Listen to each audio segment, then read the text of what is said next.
5 fakta meninggalnya Ki Joko Bodo punya ilmu gendam putih. Ki Joko Bodo yang punya nama asli Agus Yulianto itu selain dikenal sebagai paranormal, guru spiritual, juga merupakan seniman peran atau aktor dan juga berkecimpung dalam dunia tarik suara. Ihwal meninggalnya Ki Joko Bodo dibenarkan oleh putrinya Aida Prasasti. Kabar duka itu terdengar ke awak media dan dikonfirmasi oleh kerabat sang mantan paranormal. Jenazah Ki Joko Bodo kini disemayamkan di rumahnya di kawasan Lubang Buaya, Jakarta Timur. Sebelum hijrah dan meninggal dunia, Ki Joko Bodo dikenal sebagai paranormal. Berikut fakta-fakta soal kehidupan sang mantan paranormal sampai ia tiada, dilansir dari Tribun Jakarta dan Kompas TV. Yang pertama, bernama asli Agus Yulianto. Nama panggung Ki Joko Bodo bukanlah nama yang terkenal di kalangan masyarakat sekarang. Ia lahir pada tahun 1964 dengan nama Agus Yulianto di Singaraja, Bali. Ada fakta unik di balik kelahirannya. Kelahiran Agus Yulianto ternyata bertepatan dengan meletusnya Gunung Agung Bali. Kedua, hijrah dan lepaskan semuanya. Ki Joko Bodo akhirnya menanggalkan semua ilmunya. Ia rela hijrah dan bahkan membakar koleksi benda paranormal yang ada padanya. Selain hijrah, Ki Joko Bodo juga umroh dan mewakafkan rumahnya untuk masjid. Ketiga, disebut punya banyak istri di seluruh provinsi di Indonesia. Kabar Ki Joko Bodo punya banyak istri sempat viral beberapa waktu lalu. Kabar itu pun dikonfirmasi oleh sang anak.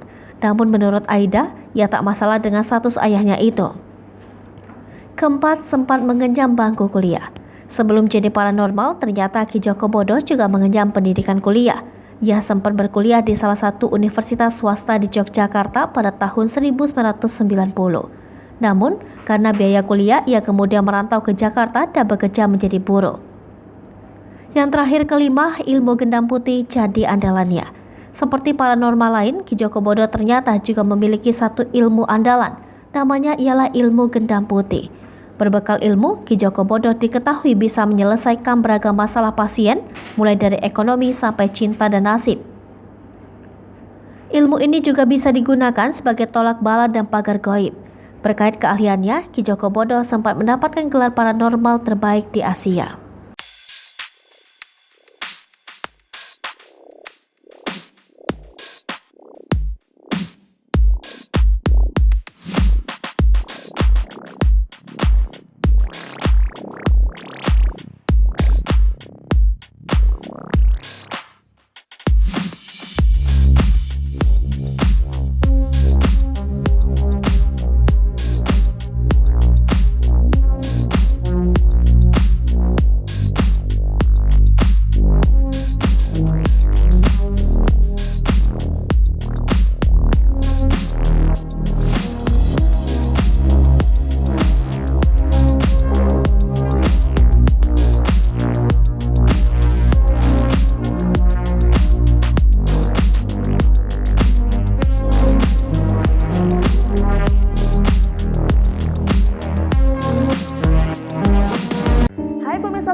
Jangan lupa komen, like, dan subscribe, serta tonton terus berita-berita terupdate lainnya ya.